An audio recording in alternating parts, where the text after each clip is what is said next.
Welcome to Phone Transformer, your guide to mastering your Android device. Today, we're diving into how to activate tap sounds on your Android phone. Don't forget to hit that subscribe button to stay updated with our latest tips and tricks. Let's get started with the step-by-step. Step 1.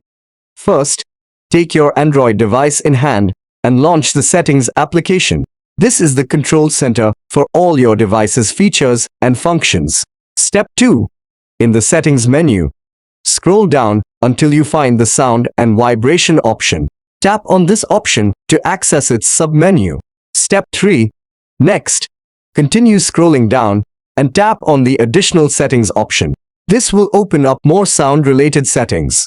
Step 4.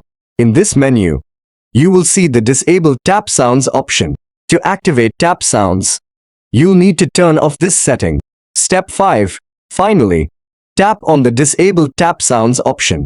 This will enable the tap sounds on your device, giving you audio feedback whenever you touch the screen. And there you have it. You've successfully activated tap sounds on your Android phone. Thanks for watching and see you in the next video.